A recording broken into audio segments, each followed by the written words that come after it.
ओम श्री साई राम।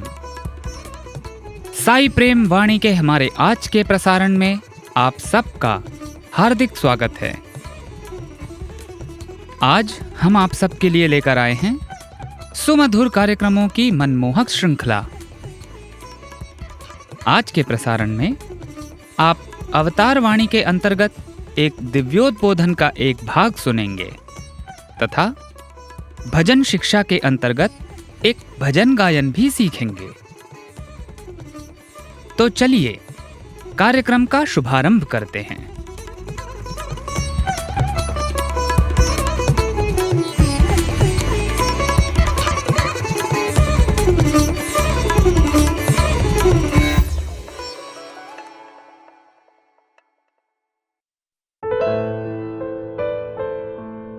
अब प्रस्तुत है हमारा कार्यक्रम अवतार वाणी। भगवान बाबा द्वारा 28 अगस्त सन 1984 को श्रीमद् भगवद गीता पर दिए गए दिव्य संभाषण का एक भाग आज हम प्रस्तुत करने जा रहे हैं।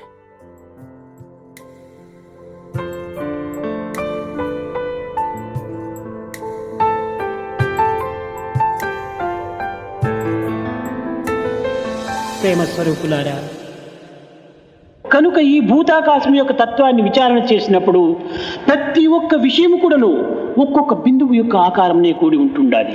ఈ బిందువు యొక్క విచారణ మనం చేయడానికి ప్రయత్నం చేయటము ఇది కేవలము ఒక చీమ సముద్రపు లోతును కనుక్కోవడానికి ప్రయత్నం చేసినట్టు అవుతుంది. अतः इस भूताकाश के तत्व के बारे में विचार करने पर प्रत्येक विषय एक बूंद के आकार का ही है. इस बूंद के बारे में यदि हम विचार करने का प्रयत्न करते हैं तो वह एक चींटी के द्वारा समुद्र की गहराई को मापने के प्रयत्न के समान ही है. సముద్రము మార్పు చెందినటువంటిది, చీమ మార్పు చెందినటువంటిది, సమస్త పదార్థములు మార్పు చెందినటువంటివి. ఒక కమ్మడి యందు పెరుగన్న ముంచుకొని ఆ కమ్మడి యొక్క వెంట్రుక పెరుగులో చేరకుండా ఉండేటువంటి ప్రయత్నంగా చూసుకోవటం ఎంత అసాధ్యమో, మనము భుజించేటువంటిది వెంట్రుకల కమ్మడి, ఇందులో వెంట్రుకలు రాకుండా చేసుకోవటం అనేటువంటి అసాధ్యము. समुद्र परिवर्तनशील है, चींटी परिवर्तनशील है, समस्त पदार्थ परिवर्तनशील हैं. एक कंबल में दही भात रखकर खाते हुए उसमें कंबल के रेशों के न आने की अपेक्षा करना असंभव है. हम रेशों से युक्त एक कंबल में खा रहे हैं, इसमें रेशों का न आना असंभव है.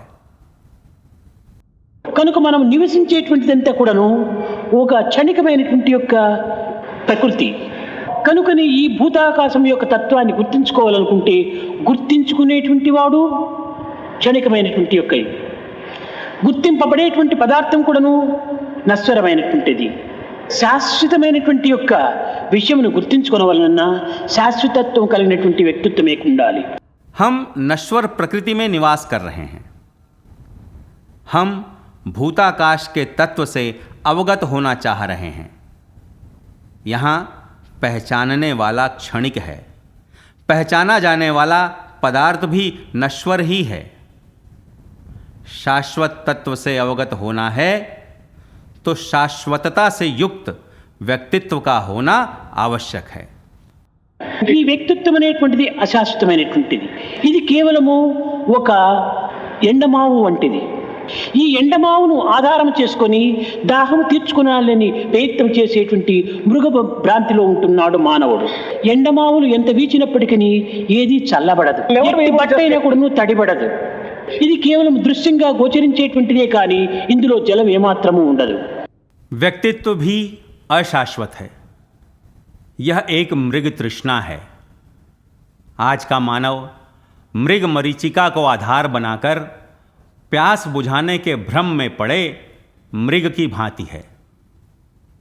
मृग मरीचिका के चाहे जितना बहने पर भी ठंडक नहीं मिलेगी, जरा भी नमी महसूस नहीं होगी. यह मात्र दृष्टिगोचर होता है, परंतु इसमें पानी जरा भी नहीं होता है। కనుక ఈ భూతాకాశం యొక్క తత్వం అనేటువంటిది కేవలము ఒక దృశ్య కల్పితమైనటువంటిదిగానే భావించవచ్చు. ఈ భూతాకాశం అనేటువంటిది చిదాకాశములో ఒక నీటి బిందువు వలె ఉంటుంటుంది. భూతాకాశంలో మన యొక్క దేహం ఎలాంటి ఒక అణుస్వరూపమై ఉంటున్నదో అదే విధంగానే చిత్తాకాశమునందు ఈ భూతాకాశం అనేటువంటిది ఒక అణుమాత్రంగా ఉంటుంటుంది. अतः इस भूताकाश के तत्व को दृश्य कल्पित ही मान सकते हैं। यह भूताकाश चिदाकाश में पानी की एक बूंद के समान है। भूताकाश में हमारा शरीर जिस प्रकार एक अणु के बराबर है, उसी प्रकार चित्ताकाश में यह भूताकाश एक अणु के समान है। ఈ భూతాకాశము జడం. ఈ జడమైనటువంటి యొక్క ఈ భూతాకాశమునందు చైతన్యవంతమైనటువంటి యొక్క దివ్యత్వము ఇందులో అంతర్భూతమై ఉంటుండాలి. అయితే ఈ అంతర్భూతమైనటువంటి యొక్క చైతన్య తత్వాన్ని గుర్తించడానికి భూతాకాశం కొంత ఆదర్శంగా తీసుకోవాలి. भूताकाश जड़ है। इस जड़ भूताकाश में चेतनापूर्ण दिव्यता अंतर्निहित रूप में है, परंतु इस अंतर्निहित चैतन्य तत्व से अवगत होने के लिए इस भूताकाश को कुछ हद तक आधार के रूप में लेना चाहिए. శరీరం నందు శరీరి అనేటువంటి యొక్క బింబం ఏ రీతిగా ఉంటున్నదో, అద్దములో మన ప్రతిబింబం ఏ విధంగా కనిపించుచున్నదో, అద్దములో ప్రతిబింబం కనిపించుచున్నది కానీ ప్రతిబింబమునకు ఎట్టి చలనము కూడాను లేదు. బింబము కదిలినప్పుడే ప్రతిబింబం కూడాను కదులుతుంది. కనుకని బింబము అనేటువంటిదే ఇది ఒక చిదాకాశం. ఈ చిత్తాకాశము భూతాకాశము ఇది కేవలం ఒక అద్దం వంటివి. शरीर में शरीरी के रूप में बिंब विद्यमान है। आईने में हमारा प्रतिबिंब दिखाई दे रहा है। आईने में प्रतिबिंब तो दिखाई दे रहा है, परंतु प्रतिबिंब में कोई हरकत नहीं है। बिंब के हिलने पर ही प्रतिबिंब भी हिलता है। अतः यह बिंब ही चिदाकाश है। ये चित्ताकाश और भूताकाश मात्र आईने के समान हैं। సూర్యుని యొక్క తేజస్సు చంద్రుని పైన పడినట్టుగా ఈ చిదాకాశం యొక్క చైతన్యము కేవలము భూతాకాశం చిత్తాకాశం పైన ప్రసరిస్తూ ఉంటుంటుంది. ఈ ప్రతిబింబమునకు మనకు ఎన్ని విధములుగా అలంకారం చేయవలనన్నప్పటికీ ఈ ప్రతిబింబమునకు సాధ్యము కాదు. जिस प्रकार सूरज का प्रकाश चंद्रमा पर प्रसरित होता है, उसी प्रकार इस चिदाकाश की चेतना इन चित्ताकाश और भूताकाश पर प्रसरित होती रहती है। यदि हम प्रतिबिंब की साज सज्जा करना चाहें तो भी प्रतिबिंब की साज सज्जा संभव नहीं है।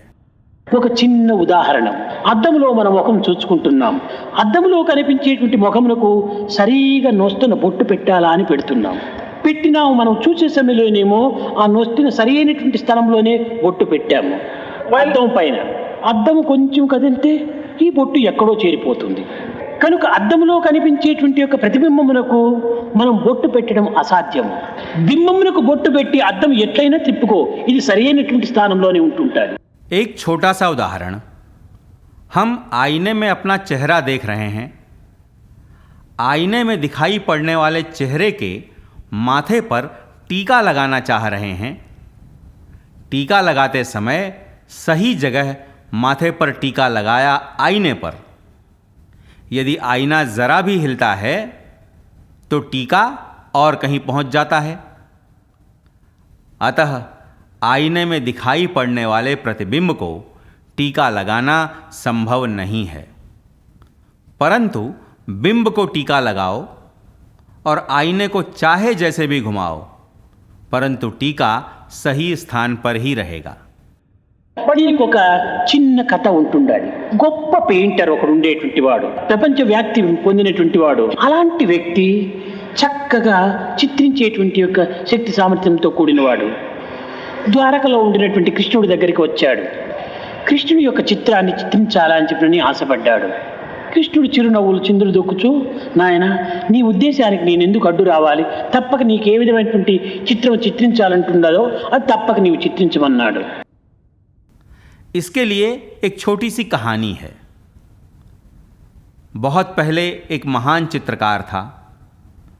वह विश्वविख्यात था, बड़े अच्छे ढंग से चित्र बनाने में प्रसिद्ध था। वह द्वारिका में श्री कृष्ण के पास आया। श्री कृष्ण का चित्र बनाना उसकी इच्छा थी। मुस्कुराते हुए श्री कृष्ण ने कहा, वत्स, मैं तुम्हें क्यों टोकूं? तुम जैसा चित्र बनाना चाह रहे हो वैसा ही चित्र बनाओ। స్వామి, దయచేసి ఒక గంట సేపైనా మీరు కూర్చుంటే మొట్టమొదటి చిత్రించుకొని తదుపరి నేను రంగులు వేసుకుంటానన్నాడు. సరే కూర్చుంటానన్నాడు. కూర్చున్నాడు. కదలకుండా మెదలకుండా కూర్చున్నాడు పాపం. దాన్నంతా అవుట్లైన్స్ అంతా వేసుకున్నాడు పాపం పెయింటర్. తదుపరి నమస్కారం చేసి ఇంక తమరు వెళ్ళవచ్చును అన్నాడు కృష్ణుడిని. సరే కృష్ణుడు నవ్వుతూ లోపల వెళ్ళాడు. మరి వెనక్కి వచ్చి, నాయన ఎప్పుడు తెస్తావు ఈ పెయింట్ అన్నాడు. స్వామి, రేపటి దినం ఈ సమయానికే తీసుకుని వస్తానన్నాడు. चित्रकार ने कहा, स्वामी आप 1 घंटा बैठे रहें तो मैं पहले आपका चित्र बना लूँगा, बाद में मैं उसमें रंग भरूँगा। श्री कृष्ण ने हाँ भरी और बैठे रहे, हिले डुले बिना बैठे रहे। चित्रकार ने आउटलाइंस बनाई और श्री कृष्ण को प्रणाम करके कहा कि आप जा सकते हैं। मुस्कुराते हुए श्री कृष्ण भीतर चले गए और फिर लौटकर चित्रकार से पूछा, वत्स, चित्र कब लाओगे? चित्रकार ने कहा, कल इस समय तक ला दूंगा। రాత్రంతా కష్టపడ్డాడు, పెయింట్ వేశాడు పాపం.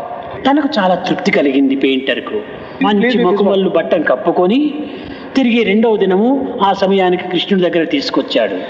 అది తెరిచేటప్పటికి కృష్ణుడి రూపం వేరే మారిపోయింది. रात भर बहुत मेहनत कर उसने रंग भरा, उसे अपार संतुष्टि हुई। अगले दिन वह चित्र को एक मखमली कपड़े से ढककर श्री कृष्ण के पास ले आया, परंतु उसमें श्री कृष्ण का रूप बिल्कुल बदला हुआ था। ఈ పిక్చర్ చూచాడు పెయింటరు, కృష్ణుడిని చూచాడు, పిక్చర్ చూచాడు. దీనికి దానికి ఏమాత్రము సంబంధం లేదు. ఏమయ్యా పెయింటర్, దీంట్లో చాలా దోషములు ఉంటున్నాయి అన్నాడు కృష్ణుడు. క్షమించండి, ఇంకొక ఛాన్స్ ఇవ్వండి, నేను తిరిగి రేపటి దినం తీసుకొని వస్తాను అన్నాడు. ఈ విధంగా 10 దినాలు జరిగింది పాపం. కానీ సరి అయినటువంటి చిత్రం రాలేదు. चित्रकार ने पिक्चर को देखा और श्री कृष्ण को देखा, परंतु दोनों में कोई संबंध ही नहीं था। श्री कृष्ण ने कहा, क्या पेंटर, इसमें तो कई दोष हैं। चित्रकार ने कहा, क्षमा करें, मुझे एक और अवसर दीजिए, मैं कल फिर लाऊंगा। इसी प्रकार 10 दिन बीत गए, परंतु सही चित्र नहीं बन पाया। ఇంకా ఈ గ్రామంలో ఉండటం నాకు అవమానం అవుతుందని తాను గ్రామం వదిలి వెళ్ళిపోతున్నాడు ఈ పెయింటర్. మార్గ మధ్యములో బ్రహ్మమానసపుత్రుడైన నారదుడు అడ్డు తగిలాడు. అప్పుడు చెప్పాడు, ఏమి నాయన చాలా విచారంగా వెనుక్కు వెళ్ళిపోతున్నావు అన్నాడు. జరిగిన పరిస్థితి అంతా కూడాను చెప్పాడు నారదునికి. अब इस गांव में रहना मेरे लिए अपमान है, ऐसा मानकर चित्रकार गांव छोड़कर जाने लगा।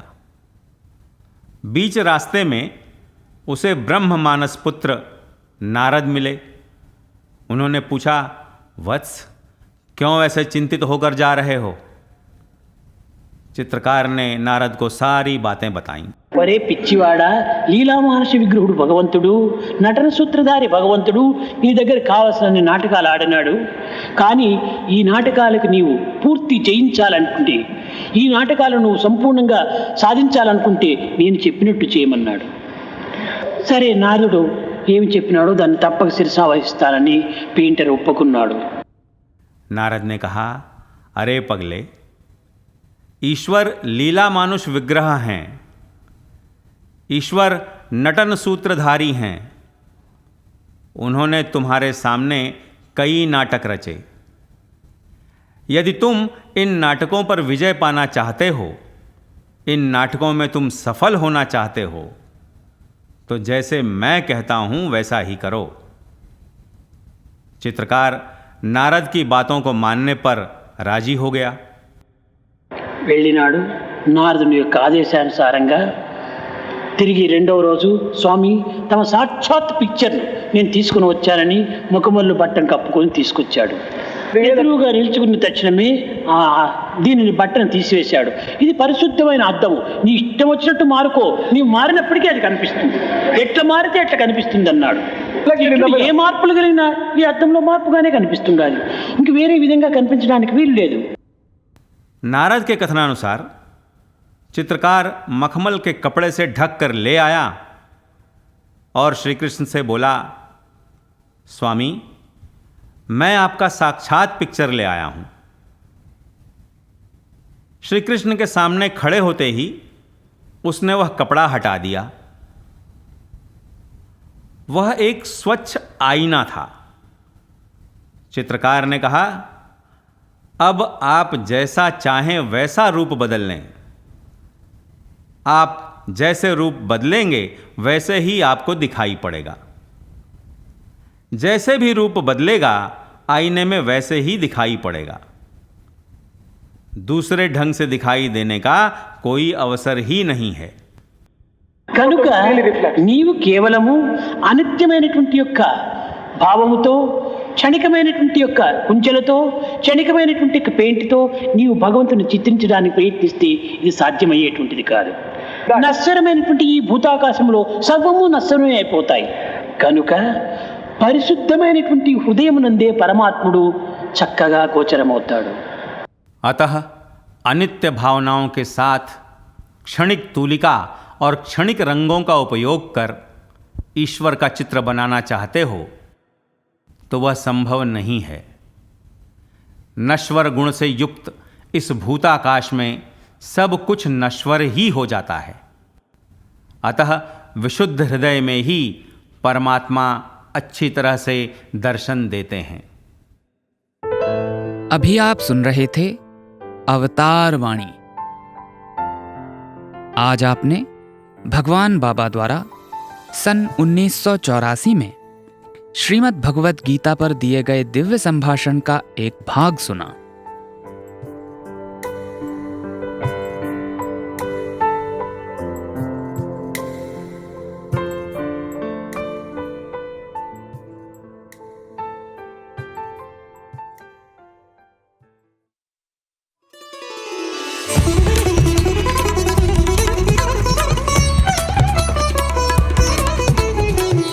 साई प्रेम वाणी, भगवान श्री सत्य साई बाबा का दिव्य संदेश अब हिंदी में।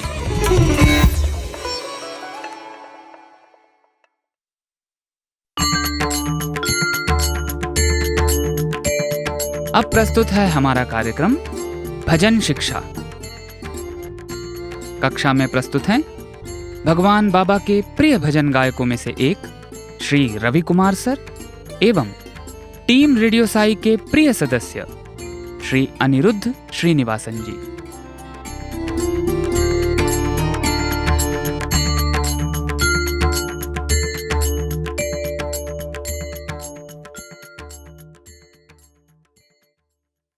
ओम श्री साई राम।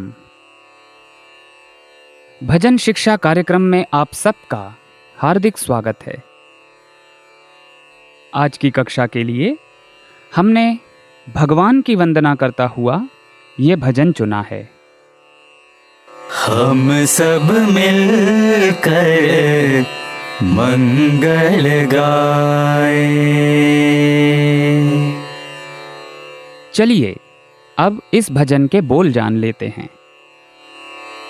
हम सब मिलकर मंगल गाएं।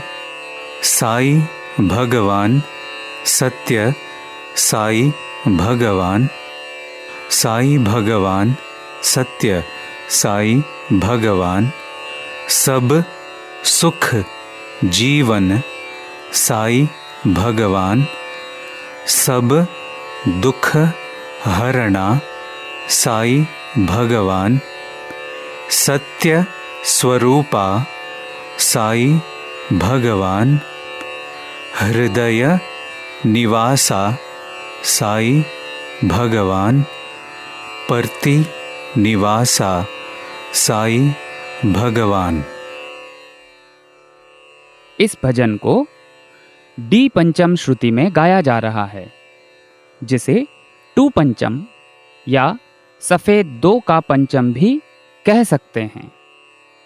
हम सब मिलकर मंगल गाए, हम सब मिलकर मंगल गाए, हम सब मिलकर मंगल गाए, हम सब मिलकर मंगल गाए।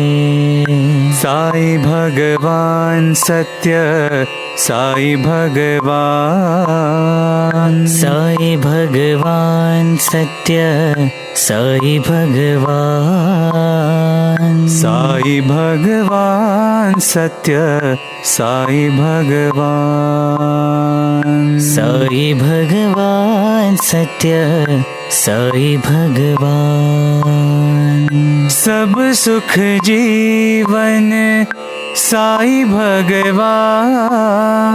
सब सुख जीवन साई भगवान, सब सुख जीवन साई भगवान, सब सुख जीवन साई भगवान। सब दुख हरणा साई भगवान, सब दुख हरणा साई भगवान, सब दुख हरणा साई भगवान, सब दुख हरणा साई भगवान। सत्य स्वरूपा साई भगवान, सत्य स्वरूपा साई भगवान, सत्य स्वरूपा साई भगवान, सत्य स्वरूपा साई भगवान। हृदय निवासा साई भगवान, हृदय निवासा साई भगवान, परति निवासा साई भगवान, परति निवासा साई भगवान।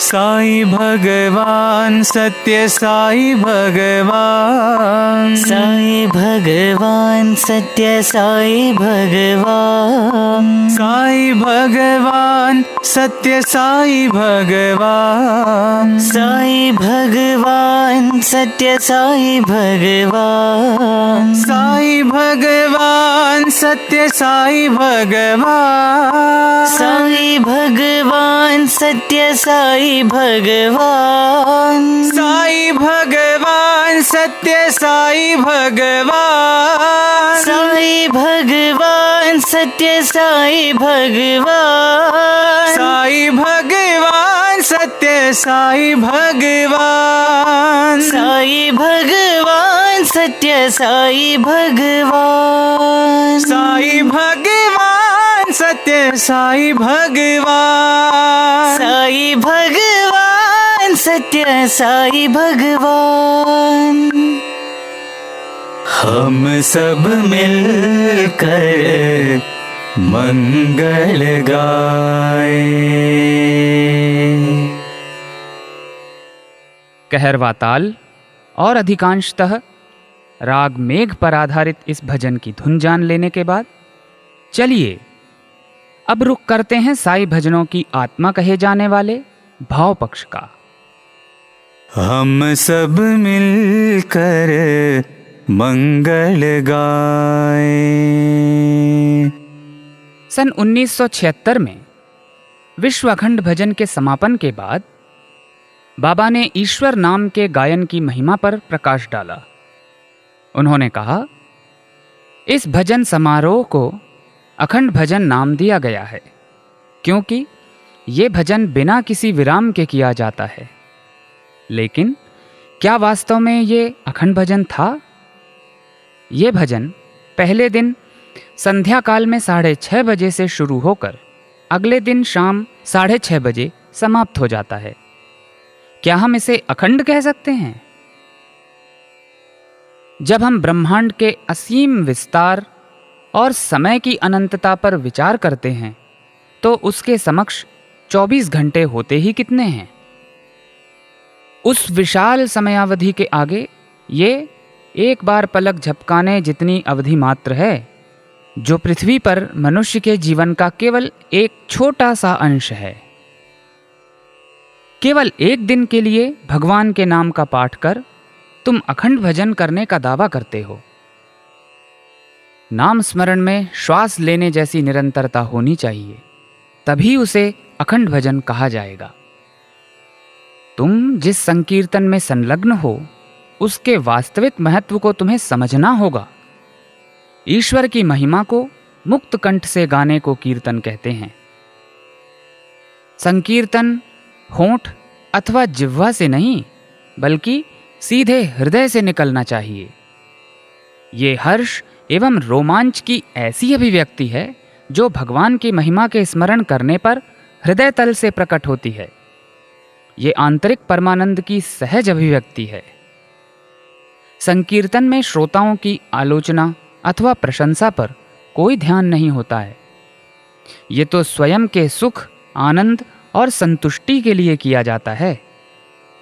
इस प्रकार किए गए कीर्तन को ही संकीर्तन कहा जाता है। ईश्वर के लिए गहन इच्छा के साथ गाने और उन्हें पूजने के अनुभव से वातावरण शुद्ध होता है। मनुष्य आज हिंसा, घृणा, क्रूरता और दुष्टता से प्रदूषित वायु का श्वसन करने के लिए विवश है। इसीलिए वो तेजी से उस परम ज्ञान को खोज रहा है जिसे प्राप्त करने का वो अधिकारी है। नाम संकीर्तन से निकले स्पंदन वातावरण को शुद्ध कर सकते हैं और इसे शांति एवं स्फूर्ति प्रदान कर सकते हैं। इस उच्च उद्देश्य के साथ वैश्विक संकीर्तन हेतु ये कार्यक्रम आयोजित किया गया था। कोई भी व्यक्ति सांस के साथ अंदर ली गई प्रदूषित वायु के प्रभाव से नहीं बच सकता है। हमारी वाणी से अच्छे या बुरे उद्देश्य के साथ निकली बातें चारों ओर वायुमंडल में फैल जाती हैं। ये हमारा दैनिक अनुभव है। रेडियो स्टेशनों पर उत्पन्न ध्वनियाँ वायुमंडल से गुजरती हैं और जब हम रेडियो ट्यून करते हैं तो हमारे घरों तक पहुँचती हैं। ये स्पंदन विशाल दूरी तक यात्रा करते हैं और उन लोगों की प्रकृति को प्रभावित करते हैं जो उनका अनुभव करते हैं। ये कंपन हमारे भोजन को भी प्रभावित करते हैं जिसका हम सेवन करते हैं। पेड़ पौधे वातावरण के प्रदूषण को ग्रहण करते हैं और यही वनस्पतियां अनाज की भी आपूर्ति करती हैं।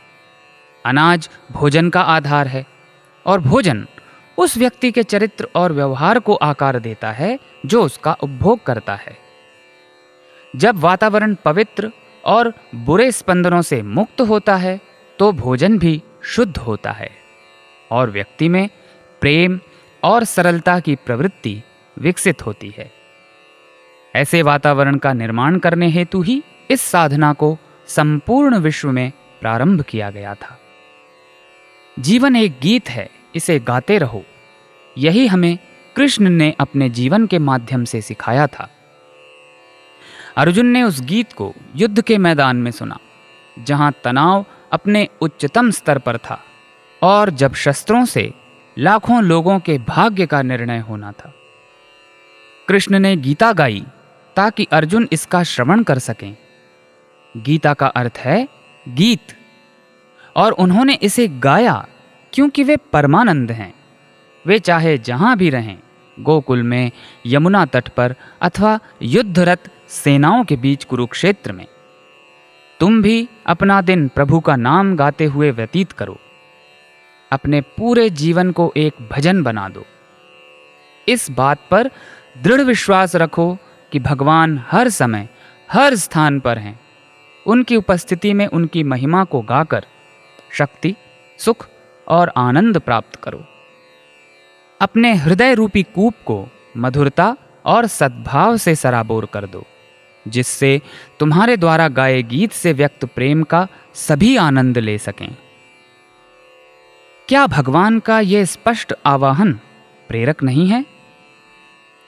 हमारे पास प्रभु के नाम को सहृदय एवं सहर्ष गाने का हर कारण है, क्योंकि इससे न केवल हमें लाभ होगा बल्कि ये वातावरण को भी शुद्ध करेगा।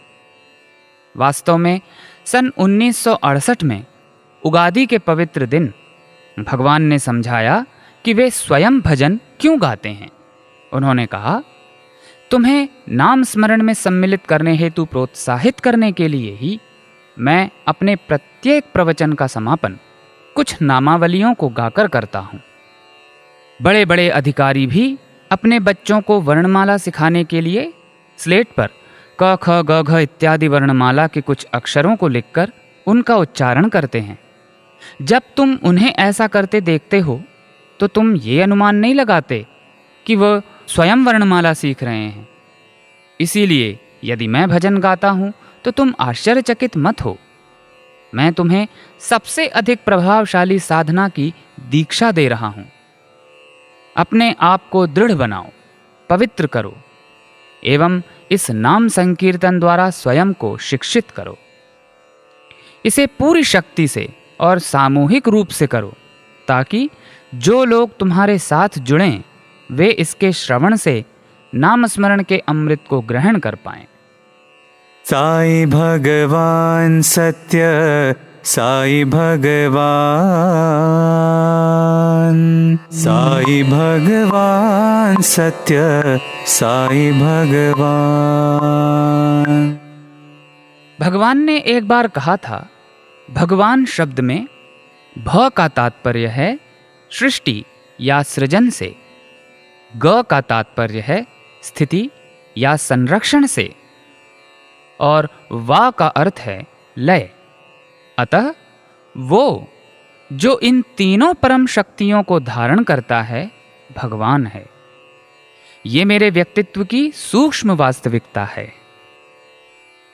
कस्तूरी जी भगवान शब्द पर विस्तार से बतलाते हैं कि वो जिनके पास 6 सामर्थ्य, पहली ऐश्वर्य यानी महानता, सर्वशक्ति, सर्वव्यापकता और सर्वज्ञता, दूसरी चर्म यानी सद्गुण, धर्म, समानता, समता और स्वामित्व, तीसरी यश यानी प्रसिद्धि, प्रतिष्ठा, वैभव, चौथी श्री यानी समृद्धि, प्राचुर्य, महिमा, गरिमा, अनुग्रह, पांचवी ज्ञान यानी बुद्धि, बुद्धिमत्ता एवं छठवीं वैराग्य यानी अनासक्ति, अशांति, संतुलन आदि पूर्ण रूप से हैं वे भगवान हैं।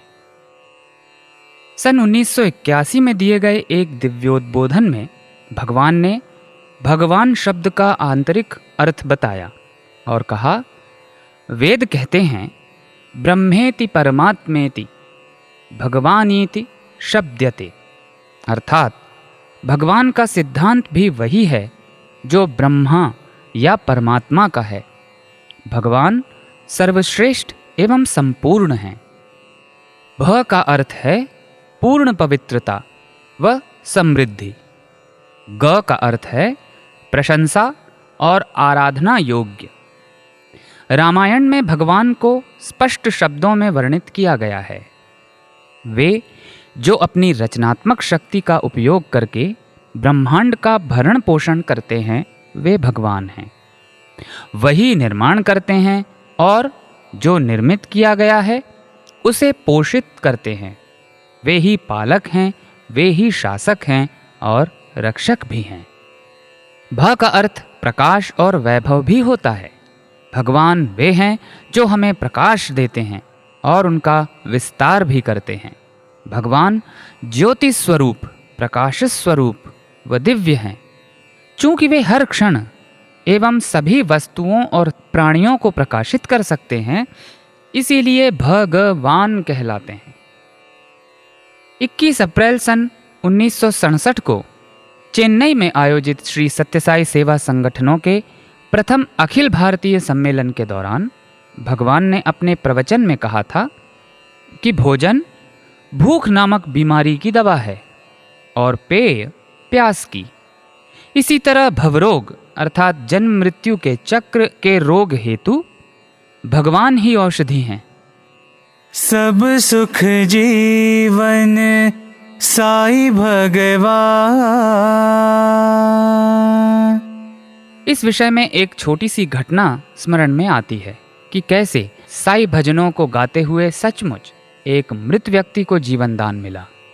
ये घटना श्री बीरेंद्रनाथ बोरदोलोई जी द्वारा साझा की गई थी, जो उत्तर पूर्वी भारतीय राज्य असम के निवासी हैं। उन्हें श्री सत्यसाई विश्वविद्यालय प्रशांति निलयम परिसर के अंग्रेजी विभाग में 2 दशकों से अधिक संकाय सदस्य के रूप में सेवा करने का सौभाग्य प्राप्त हुआ है। कुछ दशक पहले उनके शहर में किरण नामक एक महिला भक्त उनके पास एक अनुरोध लेकर आईं। उन महिला के पिता भारतीय भूवैज्ञानिक सर्वेक्षण विभाग के सेवानिवृत्त मानचित्रकार थे और मृत्युशैया पर थे। वे चाहती थीं कि बीरेंद्रनाथ जी उनके निवास स्थान पर भजन कीर्तन करें, क्योंकि उन्हें विश्वास था कि भगवान बाबा की कृपा से उनके पिता स्वस्थ हो जाएंगे। अगले दिन सुबह 10:15 बजे श्री बीरेंद्रनाथ जी अपने 2 भतीजों के साथ उन महिला के घर गए। जब वे वहां पहुंचे तो वे पहले कमरे में लकड़ी के तख्ते पर रखे एक आदमी के शव को देखकर चौंक गए, जिन्हें अंतिम संस्कार के लिए ले जाने की तैयारी की जा रही थी। वे किरण के पिता ही थे, जिनका थोड़े समय पहले निधन हो गया था। आसपास के गांवों से सगे संबंधी वहां पहले ही एकत्रित हो चुके थे। किरण की मां शोकाकुल होकर बहुत रो रही थी। साथ ही किरण और अन्य लोग भी अत्यंत दुखी थे। हालांकि श्री बीरेंद्रनाथ जी ने बिना घबराए अपने भतीजों के साथ भजन गाना शुरू किया। उन्होंने सुबह 10:30 बजे शुरू किया और मार्मिक दृश्य के बीच पीड़ा का अनुभव करते हुए भजन गाया। भगवान बाबा की महिमा और कृपा का स्मरण कर उनका हृदय भक्ति व करुणा से भर गया। एक क्षण पर जब श्री बीरेंद्रनाथ ने एक पल के लिए अपनी आंखें खोलीं तो देखा कि तखत पर लेटे हुए मृत व्यक्ति के बाएं हाथ की उंगलियां बहुत ही धीमी गति से कुछ हलचल कर रही हैं। वे सोच में पड़ गए कि कहीं ये उनकी कल्पना तो नहीं, परंतु नहीं, ये कोई कल्पना नहीं थी। और फिर उंगलियां धीरे धीरे भजन की ताल से ताल मिलाकर हिलने लगी। ये देख वे और भी अधिक उत्साह और परमानंद से गाते रहे और समझ गए कि वास्तव में भगवान ने स्थिति को संभाल लिया है। भजन सत्र के अंत में जब दोपहर 2 बजे आरती की गई तो श्री बीरेंद्रनाथ जी ने देखा कि उनके भतीजे के कोट पर विभूति लगी हुई है और पूरा स्थान विभूतिमय हो गया है और उन पुनर्जीवित वृद्ध व्यक्ति के पूरे शरीर पर विभूति ही विभूति थी। उन्होंने प्रसन्नता से विभूति को ग्रहण किया और भगवान के चित्र के सामने नतमस्तक हो गए। उनकी बेटी किरण एक बच्चे की तरह रोती रहीं। उनका हृदय कृतज्ञता से भर गया था। यही शक्ति है साई भजन की। एक क्षण में प्रभु हमारे दुखों को नष्ट कर सकते हैं और हमें आनंद और कृतज्ञता से भर सकते हैं। सब दुख हरना साई भगवान। एक छोटे बालक के रूप में भी भगवान ने सत्य का कठोरता से पालन किया। हम में से बहुत से लोग तेलुगु में चिप्पिनट्टू चेस्तारा अर्थात क्या हम जो बोलते हैं वैसा करते हैं शीर्षक वाले नाटक से अवगत होंगे, जिसकी रचना, निर्देशन और यहाँ तक कि उसमें अभिनय भी स्वयं स्वामी ने ही किया था। ये नाटक एक युवा लड़के के मन को चित्रित करता है जो अपनी माँ, पिता और शिक्षक को अच्छे कर्म के विषय में बहुत ही अच्छे ढंग से बोलते देखता तो है, परंतु उन्हें दैनिक जीवन में इसका पालन करते हुए नहीं देखता है। वो बालक एक दिन असंतुष्ट होकर स्कूल जाने से मना कर देता है और कहता है, जो भी सिखाया जाता है यदि अपने कर्मों के माध्यम से उसका पालन नहीं किया जाता है तो वो सब सीखने का औचित्य ही क्या है। इस कथन से उन तीनों की आंखें खुल जाती हैं और वे उस बालक की प्रशंसा भी करते हैं। वे सब भी ये निश्चय करते हैं कि आगे से वे सत्य बोलेंगे और सत्यता से उसका पालन भी करेंगे। अब मैं भाई अरुण कुमार द्वारा साझा की गई एक घटना के बारे में बताता हूँ, जो साई विश्वविद्यालय के एक पूर्व छात्र हैं और जिन्हें कई वर्षों तक भगवान की सेवा का सौभाग्य भी प्राप्त हुआ था। सन 2002 में गुरु पूर्णिमा के अवसर पर भगवान ने श्री सत्यसाई दीन जनोद्धारणा पदकम का उद्घाटन किया, जिसके तहत कमज़ोर वर्ग के अनाथ बच्चों व एकल माताओं के लिए आवास का निर्माण किया गया। पुट्टपर्ती के आसपास के विभिन्न गांवों के बच्चों की एक बड़ी संख्या को इस योजना का लाभ मिला है। सप्ताह में एक बार वे भगवान के दर्शन करने प्रशांति निलयम आते थे और स्वामी भी उनसे प्रेम पूर्वक बातचीत करते थे। ऐसे ही एक अवसर पर भगवान ने भाई अरुण और कुछ अन्य विद्यार्थियों से बच्चों को वितरित करने के लिए सेव लाने के लिए कहा। जब वे सेव बांट रहे थे तो भगवान ने स्वयं ये सुनिश्चित किया कि प्रत्येक बच्चे को सेव मिले। फिर भगवान ने भाई अरुण को एक बहुत छोटे लड़के को सेव देने के लिए कहा, जो दूसरी या तीसरी पंक्ति में बैठा था। लेकिन लड़के ने एक सेव निकाला जो उसके पास पहले से ही था और कहा, स्वामी मुझे पहले ही सेव मिल चुका है। उसका उत्तर सुनकर भगवान बहुत प्रसन्न हुए और उसकी बहुत सराहना करते हुए कहा कि बहुत अच्छा, सदैव सत्य बोलो। भगवान ने उस बालक को अपने पास बुलाया, उसे गले लगाकर एक माला प्रकट की और ये कहते हुए उस बच्चे के गले में डाल दी कि इప్పుडू सत्यमे पलुकु, अर्थात अब सदा सत्य बोलो। ये दृश्य देखकर पूरा कुलवंत हॉल करतल ध्वनि से गूंज उठा और सभी को दृढ़ता से एक अत्यंत गूढ़ संदेश मिल गया। उस संदेश की कल्पना करें जो वहां बैठे सभी 60 लड़कों के हृदय में उतर गया होगा। वे स्पष्ट रूप से समझ गए होंगे कि यही अपेक्षा भगवान उनसे भी रखते हैं। कितनी भी पुस्तकें पढ़ने से उन्हें इस बात का बोध नहीं हुआ होता।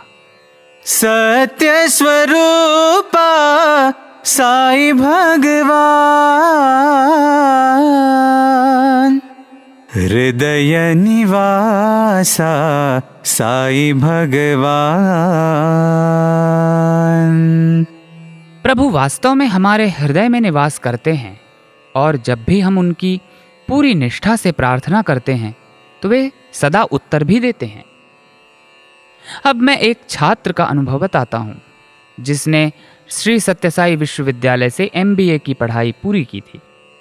जब वे एक बहुत प्रतिष्ठित कंपनी में काम कर रहे थे तो उन्हें एक अन्य कंपनी द्वारा एक कंप्यूटर प्रोग्राम लिखने के लिए कहा गया था, जो एक कन्वेयर बेल्ट पर रखे गए विभिन्न सामान पर कोड की छपाई कर सके। तो जिस क्षण बटन दबाई जाए वे कोड्स सामान पर मुद्रित होने चाहिए और इस पूरी प्रक्रिया हेतु इस कार्यक्रम की रचना की जानी थी। किंतु प्रोग्रामिंग में कुछ त्रुटि होने से वो असफल हो गया। दूसरी कंपनी के मालिक ने उस कंपनी के अध्यक्ष को फ़ोन किया जहां वे भूतपूर्व छात्र कार्यरत थे और कहा वो लड़का कहाँ है। उन्होंने जो कार्य किया वो ठीक से काम नहीं कर रहा है।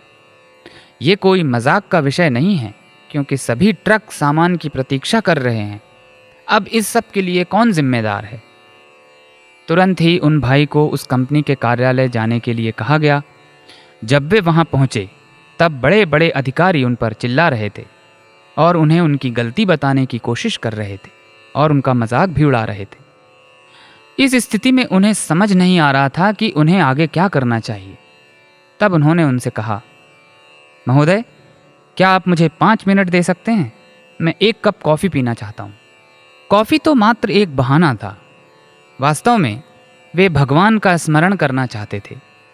जब सभी लोग कमरे से बाहर निकल गए तो वे भगवान से अटूट प्रार्थना करने लगे, हे भगवान, आपके अलावा कोई भी नहीं है जो मुझे अब बचा सकता है। यदि आप भी नहीं तो और कौन आएगा? अतः हे प्रभु, कृपया शीघ्र मेरी सहायता करें। वे 12 से अधिक वर्षों से इस क्षेत्र में थे और उन्हें लगा कि इस विषय के बारे में वे सब कुछ जानते हैं, किंतु उस समय उन्हें ऐसा प्रतीत हुआ मानो उनका सारा अनुभव और ज्ञान बेकार है। उन्होंने अपने जीवन में इससे पहले कभी भी इतना असहाय महसूस नहीं किया था। जैसे ही उनकी आंखों में आंसू छलक आए, उन्हें भीतर से एक पहचानी हुई आवाज़ सुनाई दी। बंगारू, ये भगवान की ही प्रेममयी वाणी थी। ये सुनकर उनका संदेह दूर हो गया। भगवान ने कहा, तुम क्या कर रहे हो? वो कोड क्या है जो तुमने लिखा है? टैब पर तीसरी विंडो खोलो। उन्होंने तुरंत तीसरी विंडो खोली। भगवान ने आगे कहा, अब ऊपर स्क्रॉल करो, पृष्ठ के शीर्ष पर देखो। प्रोग्राम में तुम्हारे द्वारा दिए गए मानक अनुचित हैं, उन्हें बदलो। मानो प्रत्येक मानक भगवान ने तय किया हुआ था, प्रत्येक मानक को बदल दिया गया। फिर जिस क्षण उन भाई साहब ने एंटर का बटन दबाया, तब भी उन्हें इसके प्रभाव पर संदेह था। वे सोच रहे थे कि क्या ये सच है, क्या ये वाकई में हो रहा है या उनका एक मतिभ्रम है। लेकिन 3 सेकंड के भीतर ही उनके अधिकारी का फ़ोन आया। उन्होंने कहा, रुक जाओ, कन्वेयर बेल्ट बहुत तेज़ी से चल रहा है। मुझे लगता है कि आज ही पूरा सामान समाप्त हो जाएगा। इस प्रकार हम देखते हैं कि हमारे भगवान वास्तव में हमारे हृदय निवासी हैं, जो सदा हमारे रक्षण के लिए दौड़कर हमारे पास आते हैं। जब हम किसी कठिनाई में होते हैं या हमें कोई संदेह होता है, तो वे ही हमारा मार्गदर्शन करते हैं। चलिए, इन्हीं भावनाओं के साथ ओतप्रोत होकर इस भजन को हम एक बार पुनः दोहराते हैं। हम सब मिलकर मंगल गाए,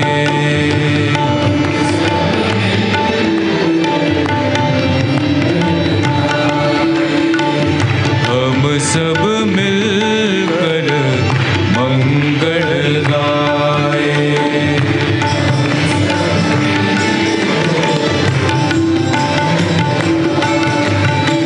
साईं भगवान सत्य, साईं भगवान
सत्य साई भगवान।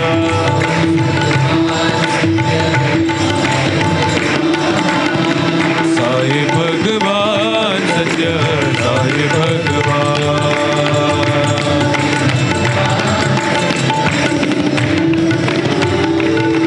सब सुख जीवन साई भगवान।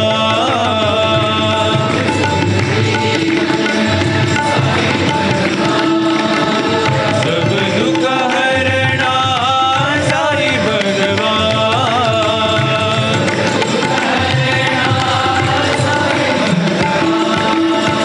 सत्य स्वरूपा साई भगवान।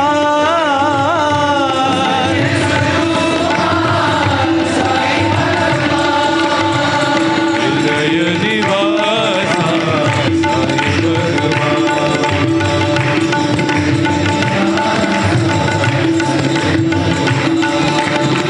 धरती निवासा साई भगवान।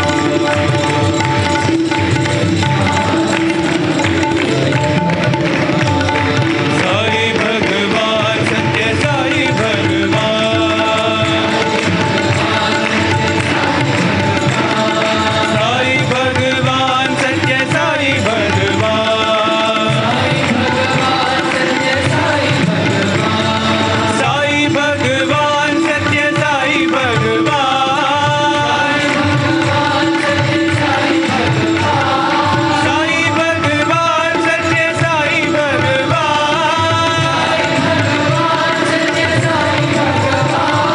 साई भगवान सत्य साई भगवान। साई भगवान सत्य साई भगवान।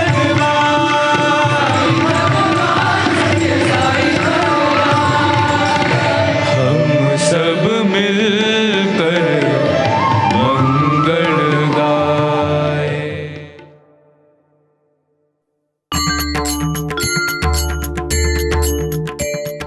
इसी के साथ हमारे आज के भजन प्रशिक्षण के कार्यक्रम का अब समापन होता है। हमें आशा है कि आपको आज की कक्षा पसंद आई होगी। हम शीघ्र ही एक और भजन लेकर आपके सामने उपस्थित होंगे। तब तक के लिए हमें आज्ञा दीजिए। धन्यवाद। जय साई राम।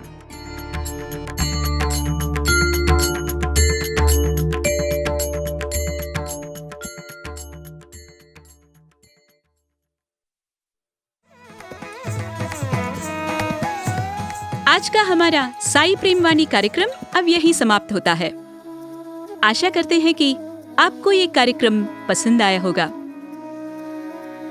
हमें अपने सुझाव एवं परामर्श व्हाट्सएप पर भेजना न भूलें। हमारा व्हाट्सएप नंबर है 9393 258 258 और एक बार 9393 258 258। हिंदी भाषा के ये सारे कार्यक्रम आप हमारे YouTube चैनल पे भी सुन सकते हैं। हमारे इस चैनल को सब्सक्राइब करें और वहाँ कमेंट बॉक्स में अपने विचार सबसे शेयर करें। हम सब पर हमेशा असीमित प्रेम बरसाने वाले भगवान के चरणों में हम हमारा सर्वस्व अर्पित करते हुए आप सभी से विदा लेते हैं। सधन्यवाद। जय साई राम।